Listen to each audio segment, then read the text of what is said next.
Today's daf is Chulin daf Ayin Zayin, and we will begin 2 lines from the bottom of daf Ayin Vav Amid Beis. The Mishnah on daf Ayin Vav Amid Aleph went back to the sugyas of Elu Treifos and discussed different treifos in a behemoth. So we've mentioned that there are some yesoides related to Elu treifos that are tucked away in Parak Behemoth Makasha.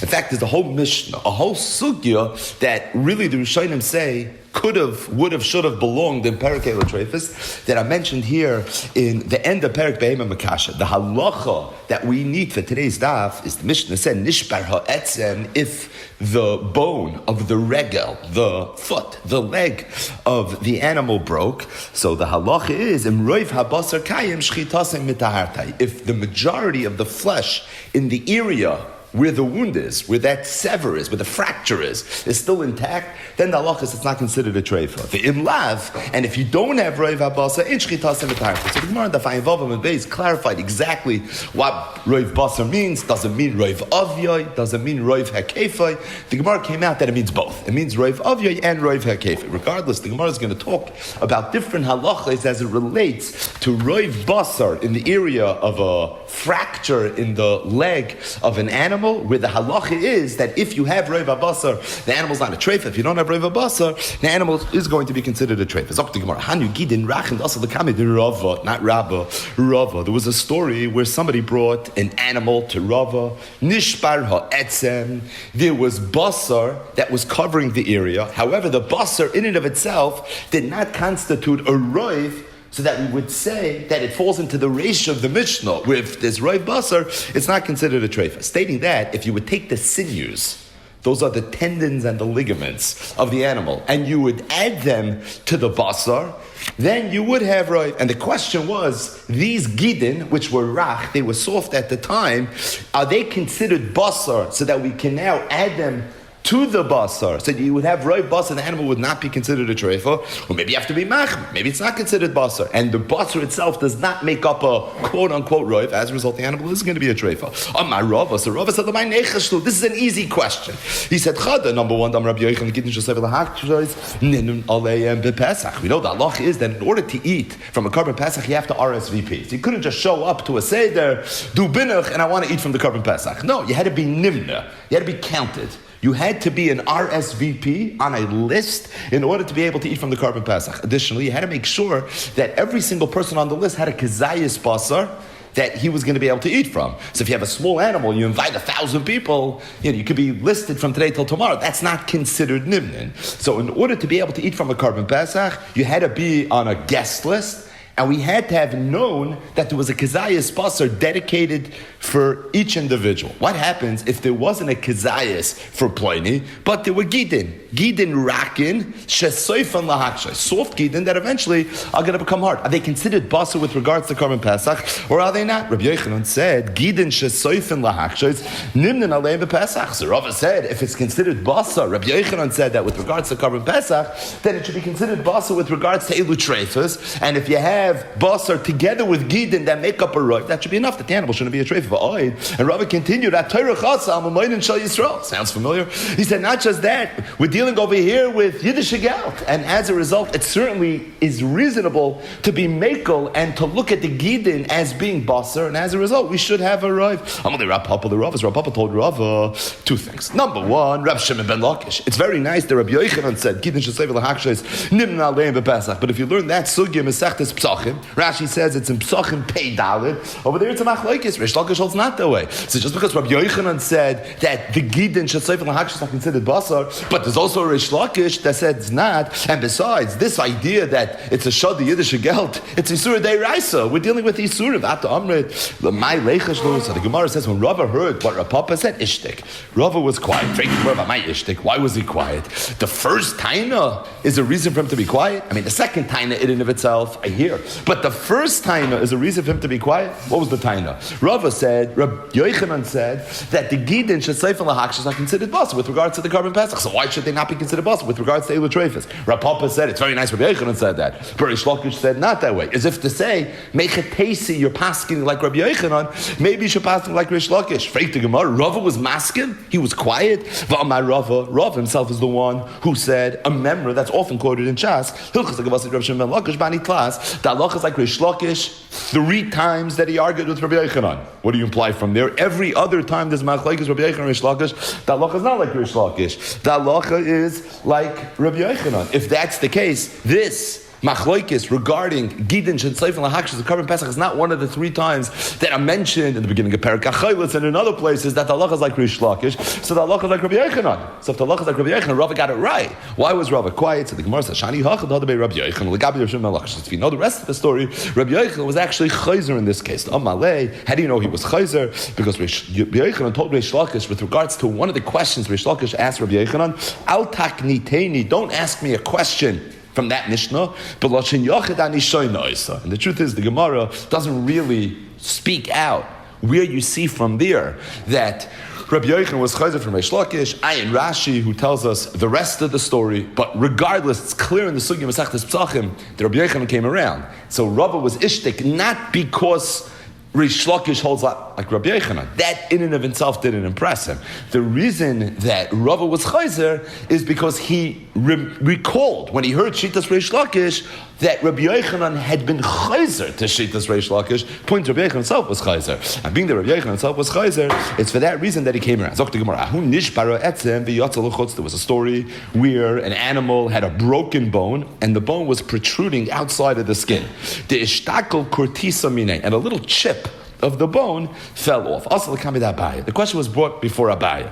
Now the shaila was that nishbara etzem, the Mishnah says, if there's roiv habasar, it's okay. If you don't have roiv habasar, then it's not okay. The reason that Abaya looked at this shaila and a little bit differently is because over here there was a little bit of bone that actually fell off, and because of that kortisa, that little bit of bone that fell off, the thought was that maybe the halacha is going to be different. So it was presented to Abaya. Abaya didn't know the halacha. Shehi ate kloser rigli. He waited around shalosh regalim. Rashi said lishol halacha lechachamim hanesafan l'regel. The chachamim used to come and they would get together on Yontif, and Abaya knew this would be an opportunity to speak it over with the gedolim. 3 regalim passed, and Abaya still didn't know the halacha. Amalei Rav Adar Bar Masno. So Rav Adar Bar Masno said, he told this Yid who had brought the Shiloh to Abaya, Zilka made the Rava, great Rav Yosef Bar Chama, go bring the Shiloh to Rava, the son of Rav Yosef, who is the son of Chama, says Rashi, also known as Rava, who Rava Bar Plukte da Abaya. In other words, bring it to Rava, the Charifa Sakine, because he's very sharp.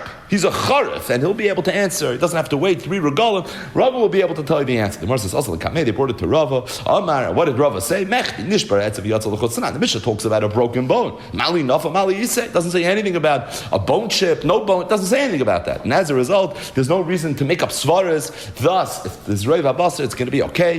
If there's not Reiv Abasar, it's not going to be okay. So, this Yid told the Shoyel, Rav Adar Bar Masna told the Shoyel, bring it to Rava because he's a charifa sakine. At the end of the day, Rava didn't say such a charifas. Rava actually said Pashup Shat. He said the Mishnah doesn't say anything about a bone chip. As a result, there's no reason to make any assumptions. Thus, the halach is going to be okay. Ravina told Rava, mislakit mao. What if you have Reiv Abasar, but the Reiv Abasar isn't in one area? So it's not one big chunk of flesh that's covering the bone, but rather there's pockets of flesh that are missing. But if you add up all the flesh that is there, you're going to end up with a roiv. Is that okay? If it's going to have to be gathered, so to speak, mislakate. But at the end of the day, you're going to have a roiv. Misroises mahu.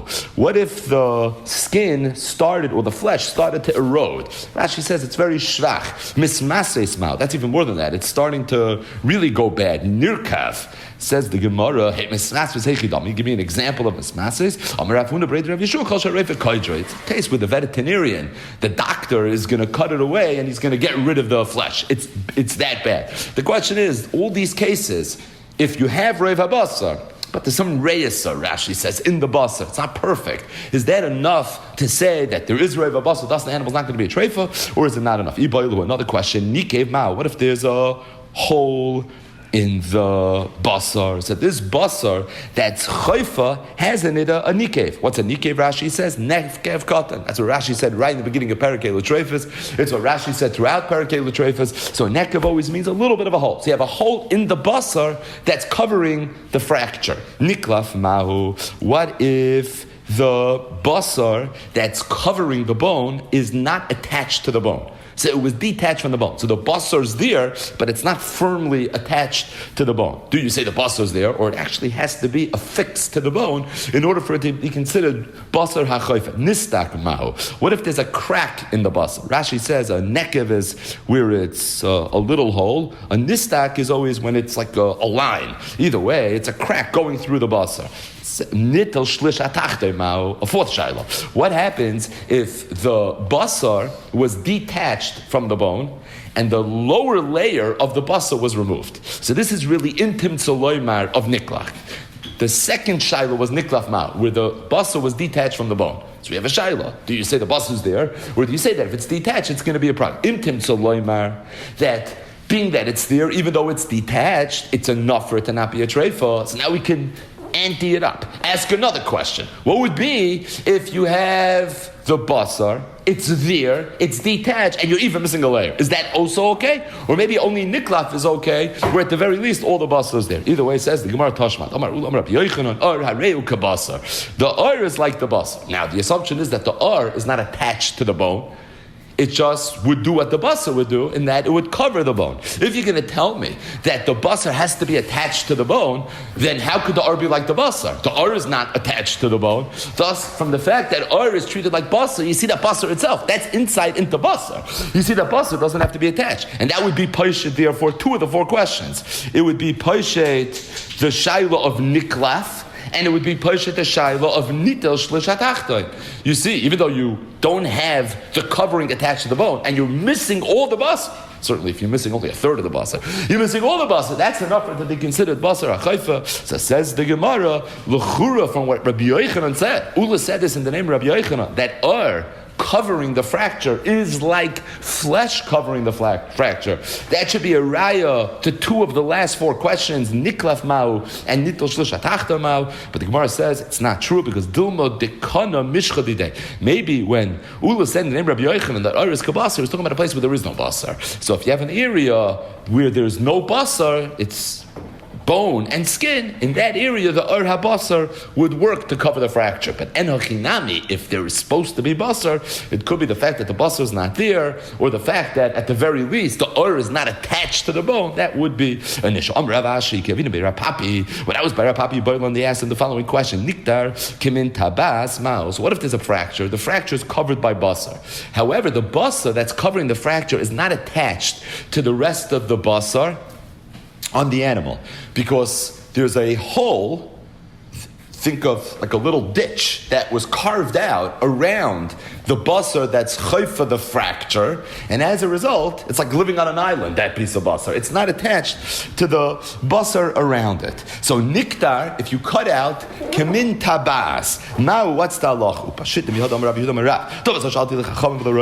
Shavita said in the name of Rav that he asked this question to the chachamim, he asked this question to the roifim, and they told him that it's going to be okay. And the reason it's going to be okay is because from the mitzias is that it's possible to get that flesh that was carved out to regenerate. And the operation, the procedure that was done is the veterinarian would take a bone of another animal, he would scratch the edges of this basar that's covering the wound, and that would cause the flesh in the area that was carved out to regenerate. The Gemara says, you have to do it dafka with a bone, but if you do it with iron, for example, that's just going to harm the animal. That's not going to be okay. Papa added another caveat. The only time you can do this is if you see signs of regeneration. Otherwise, it's not going to be fine. But regardless, the point is that being that it is possible for that basar that was carved out to regenerate. So therefore, it's not considered detached.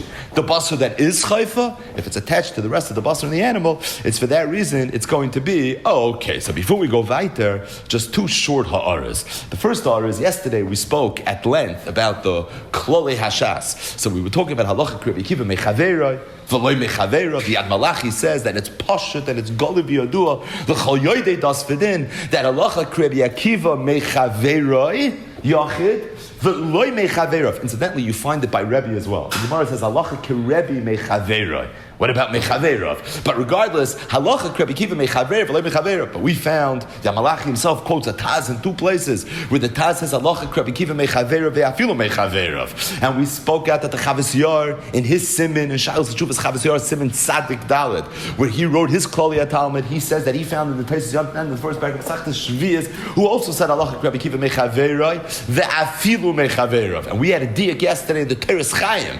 the Belzeruf in the 17th century, who also seemed to say that halacha krib yakiva mechaveroi ve'afilu mechaverov. Either way, in the spirit of Kloli Talmud, so the Gemara mentioned over here that halacha is like Rabbi Yochanan, Ligabi Reish Lakish, Labar Miklas. Now we often say that the halacha was always like Rabbi Yochanan, the great Rabbi Yochanan. Rabbi Yochanan was the Gadol Hadar in Eretz Yisrael, the first generation of Amiram. Rabbi Yochanan was a Talmud of Yehuda Nasi, who is typically considered to have been the last of the Tanoim. So Rabbi Yehuda Nasi was the author of the Mishnah. He was the Doir Achroim of the Tanoim. Started with Shimon HaTzadik, who was from the Shiari Anshe Knesset HaGdolah, as the Mishnah says in the beginning of Pirkei Avos, and it lasted hundreds and hundreds of years, through Bayis Sheni, through the Churban, a few generations after the Churban, until finally Rabbi Yehuda HaNasi was the author of the Mishnah. When Rabbi Yehuda HaNasi passed away, the generation of the Tanoim ended.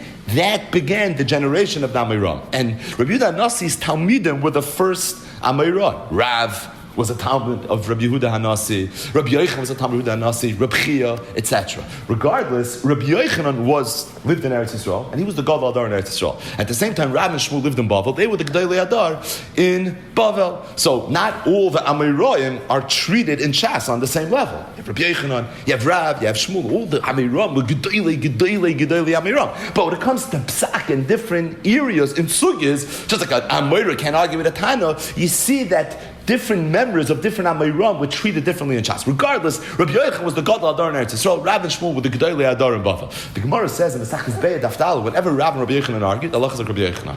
The Gemara says in Erev and Memvav Mem Zayin, that whenever Shmuel and Rabbi Yochanan argued, Allah is like Rabbi Yochanan. Whenever Rabbi Yochanan and Reish Lakish argued, we just learned this, that Allah is like Rabbi Yochanan, with three objections. So the point is, Rabbi Yochanan was considered for Gedolei Amiram.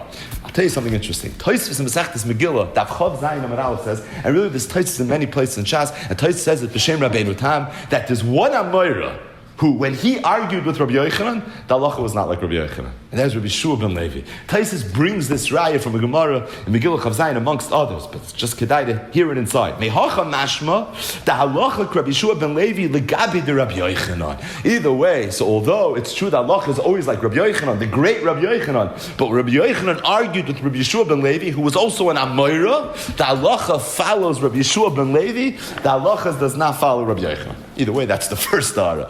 The second ara is, so the Gemara mentioned that a shaila was brought to Abaya. It was a question, Elutrefis, an animal that had a fracture, and a little bit of bone fell off, and the question is, there was still Reiv Habasar, but now that it's missing a piece of the bone, it's chaser, maybe that's not enough to say that the animal is not going to be a treifa. Now Abaye didn't know what to do. So Abaye waited shalish regalim. Shehi klosa rigli. He waited 3 yomim toivim. Rashi says, Lishoil haloch lechachamim hanesofim l'regel, and he wanted to hear the answer. Abaye still didn't know. They brought it to Rava. Rava was a sakina charifa, or a charifa sakina, and Rava was paishet the shayla in a second, not such a charifa, so he said, Mish doesn't say anything about missing a bone. So, nishbara etzem, to me, is nishbara etzem, whether there is a little piece that fell off, there isn't a little piece that fell off, but regardless, it would seem from this Gemara that there was some concept of oila regel in the times of Abaye.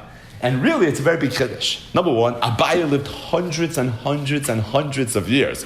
Abaye lived almost a half a century after Churban Bayesheni. And if that's the case, half a millennia. So if that's the case, then l'chayra, what's the pshat that they were being Regel. They were coming together on Yontif. What's this idea of coming together on Yontif? Once upon a time, but this is already almost 500 years after Churban Beis Hamikdash. So why is it that the Yidden were coming together? And besides, where did Abaye live? Abaye lived in Bavel. So if Abaye lived in Bavel, the Yidden are coming together in Bavel. The truth is that there's a Gemara in Masechtas Nedarim, Daf Chav Gimel Amud Aleph. The context over there is the Gemara is talking about if somebody makes a neder, and then he has charata that he made the neder. So he can go to a chacham with a pesach and a charata, given you have to read the fine print, but sometimes a chacham has an ability to say mutalach, mutalach, mutalach, shimun arabaisai, and you have an ability to get out of a neder. The Gemara tells the story. The Gemara says, but there was a story with a person, shehidir es ishtay milalois l'regel. He made a neder, told his wife, you cannot come with me to be Oil Regal. Going myself. And she didn't listen. She came along. And he came to Rabbi Yossi and he says, my wife, she violated a neder. This is very, very terrible. So Rabbi Yossi tells this man, had you known that she was going to violate your neder, would you have made the neder? That's why you need a good Jewish lawyer. He said, had you known she was going to violate the neder, would you have made it? Of course not. I only did it because I thought she was going to keep it. So then the whole neder is not a neder. He was able, it's a big chiddush in Hilchas Nedarim, Rabbi Yossi. But we don't need the Hilchas Nedarim piece. We need something else. So what was the story? Says the Maratzios, Rabbi Yossi is Rabbi Yossi ben Chalafta. He lived after the Churban. He lived b'Dorish Rebbe. He lived after Rabbi Akiva, who lived years after the Churban. Rabbi Akiva witnessed the Churban as a younger man, but years after the Churban. The point is that Rabbi Yossi, this story happened after the Churban. If this story happened after the Churban, why are they being Goyal Regal? Says Maratzios that it could be that being that this man Dom and Shas that holds that Kedusha Rishoy Nikitchel L'Shaita V'Kitchel L'Asalavoi, and he makes a cheshbon with Rabbi Yossi L'Shitazai. But Kedusha Rishoy Nikitchel L'Shaita V'Kitchel L'Asalavoi, Makrivin Afal Pichein Bayis. It could be the Yidden used to be Goyal Regal, and they would bring karbonos on the Harabayis. They would do it the way you were supposed to do it when Roshana Kitikurim, even after the Churban, based on the idea of Shamati Shemakriv and Afal Pisha in Bias. Dvarim Niflan. But says Maratzios, if you take a look at the Pirush HaRosh on this Gemara B'Sechtes Nedarim, it seems that the Rosh was bothered with this question. Listen to what the Rosh says. Va'osal Regel. The Rosh is explaining this story. Shahayu miskabtzim l'shmaya hadrasha. People used to come together to learn Torah. Even the women would come. Why were the women coming? They were coming to hear shir? No. To see the covenant Torah. Says Maratzias, what was bothering the Rosh? The Rosh felt that he needed to explain Oil Regal. Everyone knows there's a mitzvah to be Oil Regal. So why does the Rosh, they used to come to hear drushes, and the women used to also come, cover that Torah? Well, why do we need drushes and cover that Torah? It's a nice shmooze, but what do we need this for? Oil Regal, it's a mitzvah in the Torah. It says it again and again and again. It says it many times in the Torah. There's a mitzvah to be Oil Regal. Says Maratzias, because the Rosh was bothered with my kasha. He was bothered, Rabbi Yossi chronologically lived after the Churban. If he lived after the Churban, they weren't bringing karbanos, pashtas. So if they weren't bringing karbanos, then why were people being Goyal Regal? The Teretz says even after the Churban, the minig of Jews coming together, this pilgrimage, where they would come together on Yontif, still took place. And as a result, they used to come together. So the truth is that if the idea of being Goyal Regal after the Churban is related to Shemakriv and Afal B'Shem Bayis, that only passes in Eretz Yisrael, doesn't pass in Chutz La'aretz. But if the idea was Shabayil Shmaya Adrasha, and to see the covenant time, maybe they did it in Babel as well. Now, by the way, it's worth mentioning that Rabbi Yaakov Emden, we've spoken to that a few times, in Zagoyis Yaivitz, in the second parak of Masechtas Avodah Zarah, in the sugyas of Cholav Akum and Shemen Akum and Pas Akum, Pas Palter, and that sugya is Medayik, a Gemara that seems to place Rava at the port of Haifa. And Rabbi Yaakov Emden says, Rava lived in Bavel. Why is Rav at the port of Haifa? So he says that we know that you find that Amiram used to go to Eretz Yisrael to learn Torah. He says not only the Amiram that I mentioned, Ravin is mentioned, you have Rav Dimi, you have Rab Zera, right? A lot of Amiram are mentioned in Shas. They went up to Kisolik Rab Zera, but he said that all the Amiram went to Eretz Yisrael. Rav also went to Eretz Yisrael. As a result, Rav is in Eretz Yisrael. So Pashut, You could think, oh, maybe this took place in Eretz Yisrael, but it's not mashma that way. Because this doesn't sound like a young Abaya v'Rava you're learning in Eretz Yisrael. This sounds like Abaya v'Rava, the poskim that they're bringing shilas to them. They brought it to Abaya, then bring it to Rava. It doesn't sound like this took place in Eretz Yisrael. Regardless, I think in this Gemara, Chulin Ayin Zayin, you see more than you see in Adarm Chav Gimel. In Adarm Chav Gimel, you see there was a concept of Aliyah L'Regel after the Churban. But that was Eretz Yisrael, Rabbi Yossi. Over here you see that it was true even in Bavel, but based on the Rosh's Pshat and that Gemara in Adarm Chav Gimel Amar Aleph, I don't think it makes a difference whether it was Bavel or Eretz Yisrael. Because if the idea is to bring Karbanos, yeah, obviously you can only bring Karbanos in Eretz Yisrael. But if the idea is related to Lishmaya Hadrasha, to Shteig away, to see cover that Torah, thus even the women came, if that's what it's about, L'chura, that's something that would make sense in Bavel just as much as it would make sense in Eretz Yisrael. So we now return to our regular program, which is Perek Behema Makasha, which discusses the halacha that if you shecht a female behema and there's an uber, the halacha is the uber becomes mutter. Says the Mishnah, what happens if somebody shechts a behema umatza b'shilya? He found not an uber but a shilya. So the shilya is the amniotic sac that the uber lives in.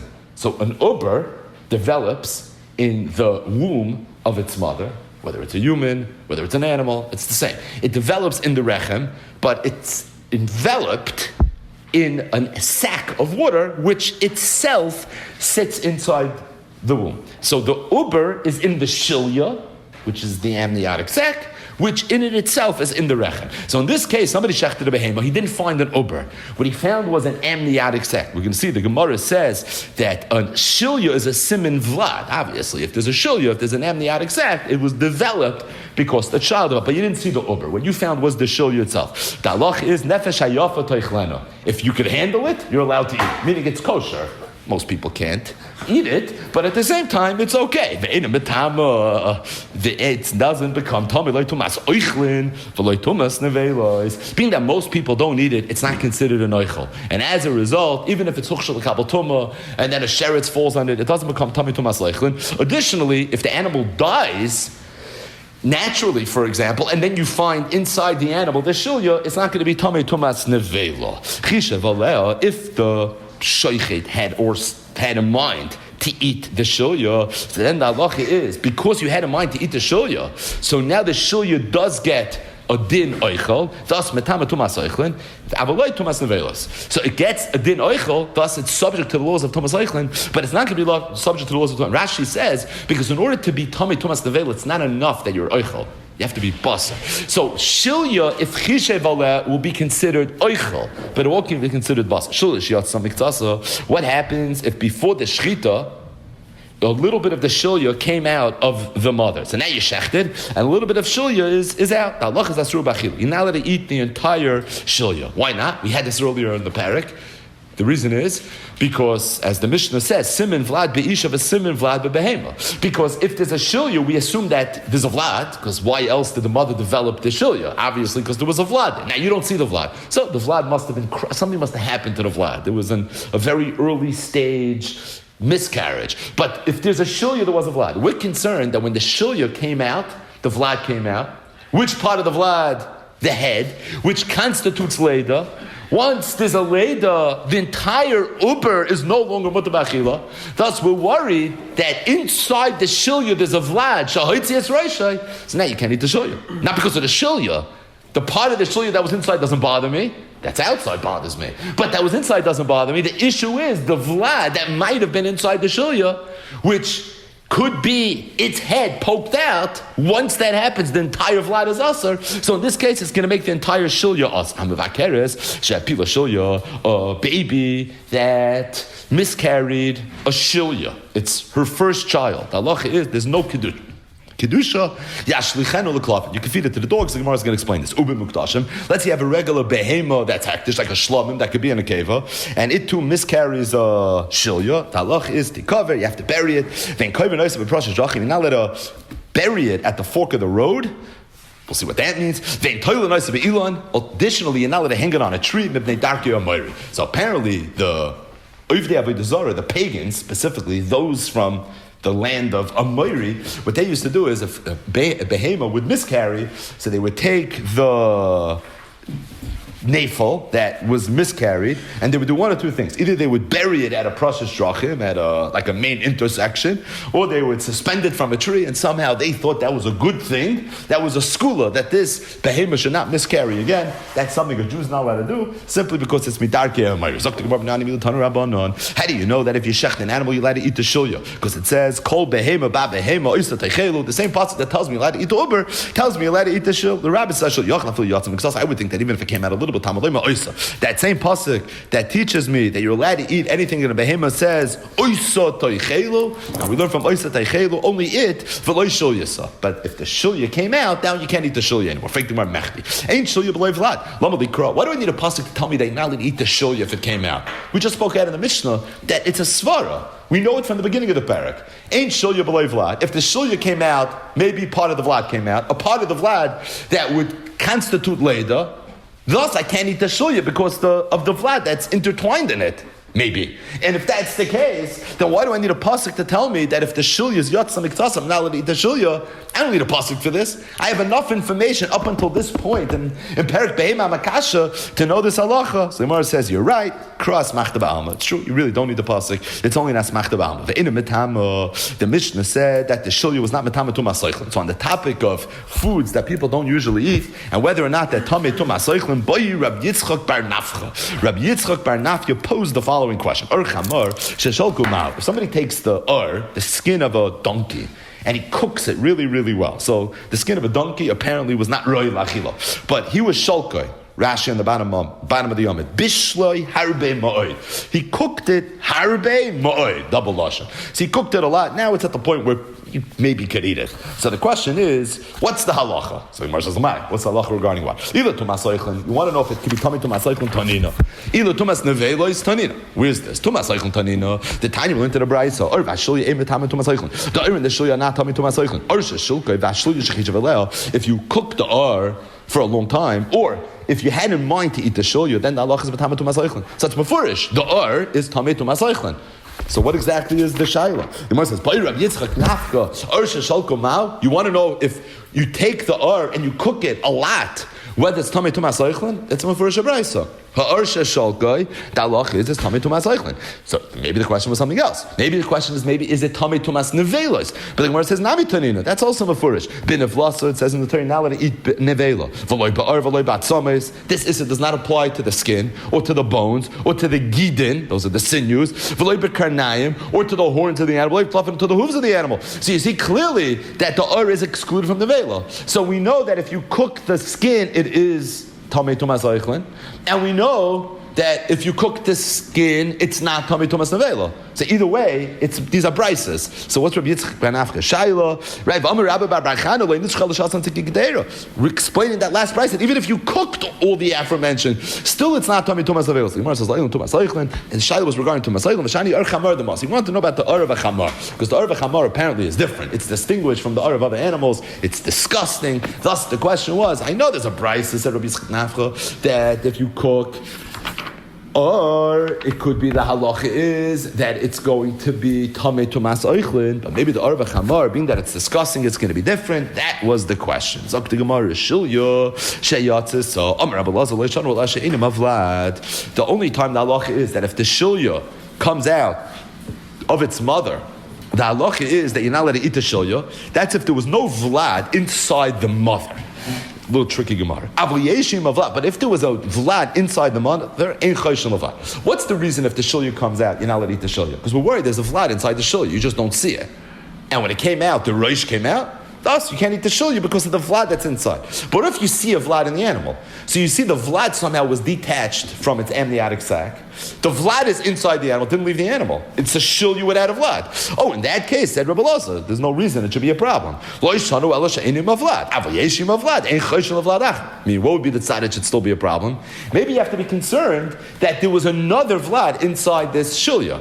No, that already is not so reasonable. It makes more sense that the vlad that has no shilya and the shilya that has no vlad are related to each other. Thus, somehow they got detached. It was only the shilya part that went out, not the vlad. That's not a reason for it to be asur b'achila now. The other tzad would be that the vlad that's inside the mother without a shilya is a vlad without a shilya. And this shilya that came out really has another vlad that's crushed inside of it. To be chayish levlad acher, when you see already a vlad, no. Rabbi Yochanan says, I disagree. Bein eini mavlad, bein yeshi mavlad, choishish and levlad acher. You always have to be chayish that maybe there was another vlad in the shilya that came out. Rabbi Yirmiyah said that Rabbi Lazar in his machlokes with Rabbi Yochanan was the machmer. In this case, Rabbi Yochanan's the machmer. Rabbi Lazar is the mekel. Rabbi Lazar said the only time you're not allowed to eat the shilya is if you don't see a vlad. If you see a vlad, you can. You can, meaning a kula. Rabbi Yochanan said, even if you see a vlad, you cannot, meaning a chumrah. So how could Rabbi Yirmiyah say that Rabbi Elazar is the machmer based on this explanation in the machlokes Rabbi Yochanan and Rabbi Elazar? It's clear Rabbi Yochanan is the machmer. So the Gemara says, Eli yitma hachi yitma. Rabbi Elazar lo yishanu ela she'en kshur b'vad. You have to say that the machlokes was different. The machlokes was, first of all, a different case. That Rabbi Elazar talking and says that the only time it's true that if there's a shilya, and it comes out that loch is inality to show you. That's only true if there was no vlad attached to it. Elo she'ena kshura b'vlad. Aval kshura b'vlad, but let's say there was a vlad inside, and the vlad was attached to the shilya. Then for sure we assume that the vlad and the shilya are together. Only the shilya went out, not the vlad. We're not chayish levlad acher, and as a result, in chayish levlad acher, it's going to be okay. Rabbi Yochanan said, no, anu ein lanu elo shilya b'vloi vlad. Aval yeshim b'vlad, ben kshura b'vlad, ben ein kshura b'vlad, ein chayish levlad acher. Rabbi Yochanan said that the only time shilya is a problem is if there was no vlad. But if there's a vlad, then the shilya is not going to be an issue. Either way, in this case, it comes out Rabbi Elazar is the one that's machmer. Because in this case, Rabbi Yochanan said that if you have a vlad inside the animal, you have nothing to worry about with the shilya. Rabbi Elazar was the one that said that if you have a vlad, it could be a problem, but only if they're attached. But either way, we just switched two things. Number one, we made Rabbi Elazar the machmer. Number two, we switched the case. Really, all we needed to do was make Rabbi Elazar the machmer, which the Mefarshim discussed. But either way, just for Pashim Shan and the Gemara, we switched two things. We made Rabbi Elazar the machmer, Rabbi Yochanan the mekel. We also switched the case a little bit. Either way, it's very good now what Rabbi Yirmiyah meant when he said that Rabbi Elazar was the one that was machmer. But either way, it comes out as a chiddush. It comes out that if you have a shilya and a vlad, and the vlad is not in the shilya, do you have to assume that maybe there was a different vlad inside the shilya? It depends. If the vlad and the shilya are attached to each other, then you don't have to assume there was another vlad inside the shilya. If they're not attached to each other, in that case you would have to assume it. So there's something about the vlad and the shilya being attached that somehow makes the difference. As the Gemara, that prat, Tanya Gavas Rabbi Elazar. We have a brisa that supports that. So this is discussing a woman that gave birth to a child that looks like the behemah chayva oif. So we had this earlier in the parak where it was machlokes remain the chachamim whether she's tameh tumas yoledes or she's not tameh tumas yoledes. Rameir says yeah because it says vayitzer by a chay and behemah as well. The chachamim say no because it has to have a tzuras of vlad. If it doesn't have a tzuras of vlad, there's no halachas of yoledes. There's no laws of tumah v'tahira. So this price is going according to the chachamim that there's no halachas of tumah v'tahira if it doesn't have a tzuras of vlad. So what happened? A woman miscarried a child. It looks like a behemah chayva oif, but there was also an amniotic sac, and there's nothing inside that amniotic sac. The question is, do we have to be concerned or suspect that maybe inside that amniotic sac there was once a child, and as a result, maybe she does have to have tumas yoledes, not because of the child that we see she miscarried, but because of the child that might have been inside the shilya. What does the brisa say? It depends. If the child that looks like a behema is attached to the amniotic sac, you don't have to be worried about a vlad acher because we assume that the child belongs to the sac and the sac belongs to the child. If they're not attached to each other, then already you have to be concerned. Because I'm concerned. Maybe the shilya, the sac, once had a fetus and something happened to the fetus, and the fetus, the child that was miscarried, once had a sac and something happened to the sac. If they're not attached to each other, now I have to suspect the worst. What does the worst mean? You have to suspect that maybe there was a child here that miscarried as well. As a result, two chumras. What are the two chumras? So the one chumra is obvious. You have to be concerned that maybe she had a child. If she had a child, there's tumah now. You have to worry about the tumas yoledes. That's outlined in the beginning of Parshas Tazria.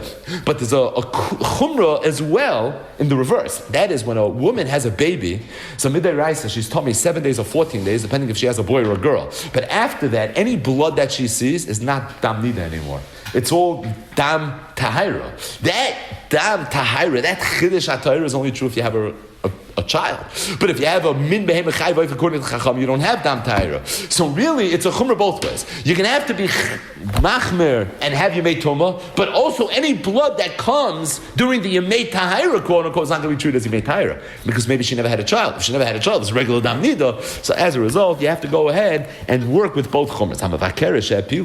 The Mishnah said that a mavakeres that has a woman that miscarries her first child. So what's the halacha? Yashlichena leklavim. You could throw it to the dogs. My time. Why let it throw it to the dogs? The reason is because roiv behemois yoldois davar hakadosh bebchayra. Because most behemois give birth to things that are kadosh bebchayra, but a mid yoldois davar she'ena kadosh bebchayra. There are babies that don't have kedushas bebchayra. Why? So Rashi says, again, same thing, that if a baby, here we're talking about animals, that gives birth to an animal that looks like it's from a different species, Rachel sheyolda min eis, or eis sheyolda doima l'Rachel, umayniu nidma, that's what a nidma is. So not all animals are subject to bechar. Most are. Let's say 99% are. But it's not 100%. V'chol ha'yoldois, yoldois mechzes scharim, mechzes nekeves, and all babies are either a boy or a girl. So let's assume 50% boys, 50% girls. Seich miuta de nidma.